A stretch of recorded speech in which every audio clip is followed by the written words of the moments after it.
ঝাঁকে ঝাঁকে উড়ে চলছে যুদ্ধবিমান, শত্রুপক্ষের উদ্দেশ্যে ছুটছে মিসাইল। লক্ষ্যবস্তুতে ক্ষেপণাস্ত্রের আঘাতে মুহূর্তেই ধোঁয়ার কুণ্ডলী উড়তে শুরু করল। সামরিক বাহিনীকে যুদ্ধের জন্য প্রস্তুত হওয়ার নির্দেশনাও দিলেন উত্তর কোরিয়ার প্রেসিডেন্ট কিম জং উন। তার নির্দেশনাকে স্যালুট জানিয়েই গ্রহণ করলেন সেনারা। এদিকে ইউক্রেনের বিরুদ্ধে লড়তে রাশিয়াকে সেনা পাঠানোর বিষয়টি স্বীকার করেছেন উত্তর কোরিয়ার প্রেসিডেন্ট, যাকে ঘিরে চাঞ্চল্য তৈরি হয়েছে বিশ্ব রাজনীতিতে।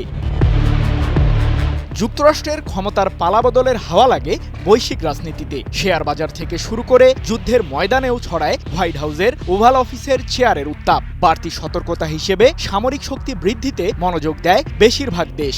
ঘোড়দৌড়ের এই প্রতিযোগিতা থেকে বাদ যায়নি উত্তর কোরিয়াও। সামরিক মহড়া পরিদর্শনে ময়দানে উপস্থিত উত্তর কোরিয়ার প্রেসিডেন্ট কিম জং উন। অ্যান্টি এয়ারক্রাফট কমব্যাট এবং বিমান হামলার মহড়ায় প্রকম্পিত দেশটির আকাশ।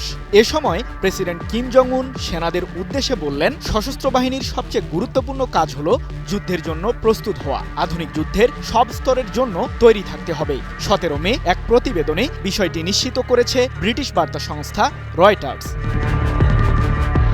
এর আগে গত 8 মে মাঝারি পাল্লার ব্যালিস্টিক ক্ষেপণাস্ত্র এবং দূরপাল্লার কামানের সফল পরীক্ষা চালায় উত্তর কোরিয়া। এ সময় দেশটির পারমাণবিক বাহিনীর যুদ্ধপ্রস্তুতির উপর গুরুত্বারোপ করেন প্রেসিডেন্ট কিম জং উন। হোয়াসং 11 নামের এই ব্যালিস্টিক ক্ষেপণাস্ত্রের একটি সিরিজ রাশিয়াকে সরবরাহ করেছে উত্তর কোরিয়া, যা ইউক্রেনের বিরুদ্ধে ব্যবহার করেছে মস্কো, এমন অভিযোগ পশ্চিমাদের। যদিও এ বিষয়ে কোনো মন্তব্য করেনি ক্রেমলিন ও পিয়ংইয়ং।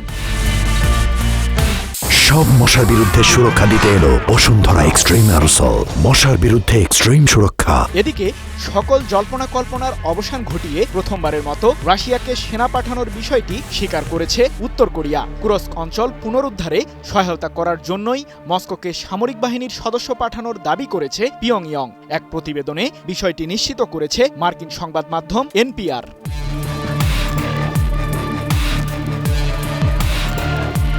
2024 সালের জুনে উত্তর কোরিয়ার প্রেসিডেন্ট কিম জং উন এবং রাশিয়ার প্রেসিডেন্ট ভ্লাদিমির পুতিন দুই দেশের মাঝে একটি প্রতিরক্ষা চুক্তি করেন, যার মাধ্যমে দুই দেশের সামরিক খাতে সহায়তার নতুন দ্বার উন্মোচিত হয়। মূলত ওই চুক্তির আওতায় পুতিন বাহিনীকে সেনা পাঠিয়েছে পিয়ংইয়ং।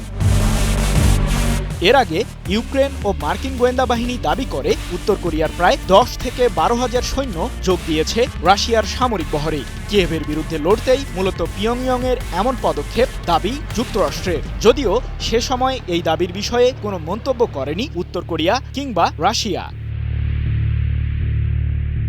সৃজন মাহমুদ, নিউজ 24।